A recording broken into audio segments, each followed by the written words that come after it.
Welcome to the WHHI Daily News. I'm Robyn Zimmerman. Let's begin with today's news headlines.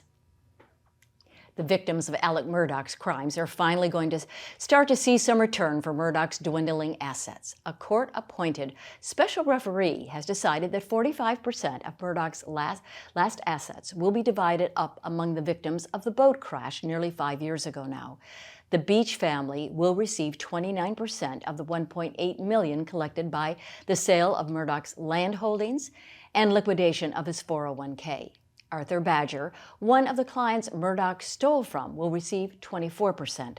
Murdaugh's law firm will get 14%, some of that to end up with the clients he stole from. Altogether, claims against Murdaugh's assets totaled more than $100 million. There are still more than a half a dozen lawsuits against Murdaugh for the boat crash and financial crimes. Well, a rash of threats against former governor, now presidential candidate Nikki Haley, has her asking for Secret Service protection. She says that part of the running for the public life is dealing with threats that she says will not deter her from touching every hand and answering every question. She has recently faced a series of demonstrations at her rallies calling for a ceasefire in Palestine. And Congresswoman Nancy Mace now has a second opponent from her own party as Catherine Templeton of Mount Pleasant announced she's running against Mace, calling her a fame-seeking flip-flopper and pledging her enduring support for former President Trump. Mace has already accused Templeton of being a puppet for Kevin McCarthy, the Speaker of the House Mace helped toss out last year. Now, Templeton, whom Trump interviewed for Labor Secretary 8 years ago, worked in Nikki Haley's cabinet when Haley was governor. Now, following up from a story from yesterday, the Island Packet is reporting that 44-year-old former postal worker Thylenthia Young is awaiting trial on mail theft charges from last spring at Hilton Head's North End Post Office. Young lives in Savannah and was indicted back in September on 3 federal charges of mail theft. Now, if you think that you've had any mail stolen, you can file a complaint at USPSOIG.gov/hotline.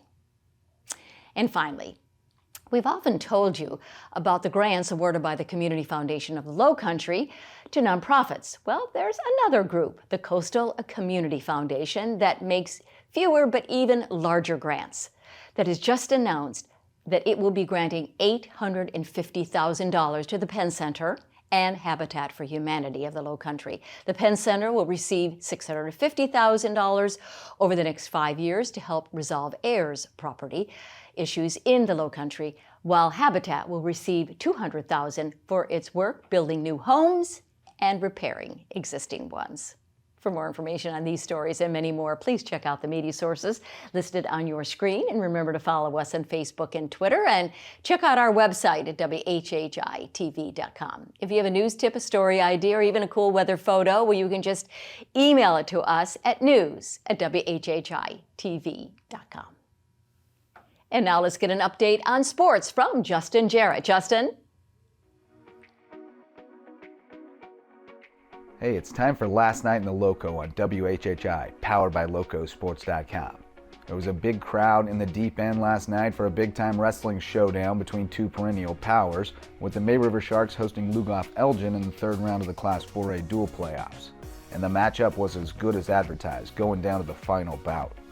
Josh Echeverria earned a decision at 175 pounds to give May River a 3-0 lead, but back-to-back pins put the Demons up 12-3, and Lugoff restored the 9-point margin with a pin at 106, after Beau Gwynn won by disqualification for stalling at 285 to earn 16 points.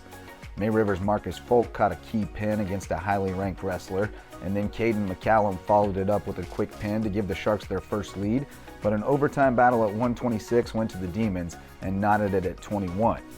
A pin at 132 put Lugoff back on top before Houston Rudisill scored a pin, and Dillon Seman earned a hard-fought decision to put May River back ahead 30-27 with 3 matches remaining. They all went in Lugoff's favor, though, giving the Demons a 41-30 victory and a trip to the lower state finals. On the basketball court, Whale Branch swept Royal Live Oaks, and John Paul II took 2 from Andrew Jackson Academy as Brady Mahoney scored a career-high 31 points to go with 11 boards, and Gracie Henderson broke the school's career record for three-pointers in a blowout girls game, and Sean Phelan scored a season-high 25 and a 69-62 win for the boys. For Lowco Sports and WHHI, I'm Justin Jarrett. Until next time, go Lowco. Maria, the weather is still chilly. Is it going to continue? Will you give us a forecast?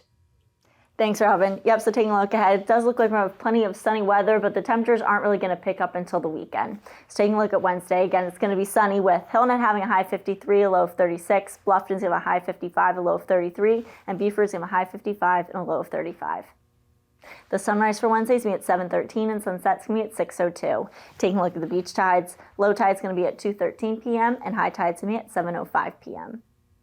Taking a look into the rest of the week, a little bit into the weekend, Thursday is going to be sunny to partly cloudy with the highs getting up into the upper 50s, lows are going to stay in the 30s. Then come Friday, again, it's going to be sunny with the highs getting into the 60s, lows in the 40s. And then come Saturday, it's going to be sunny to partly cloudy again with highs staying in the 60s and lows getting into the 50s. That's it for today. Let's head it back to the desk. Coming up after the break, we'll get an update on all the programs that are offered at the Hilton Head Island Rec Center. Stay tuned.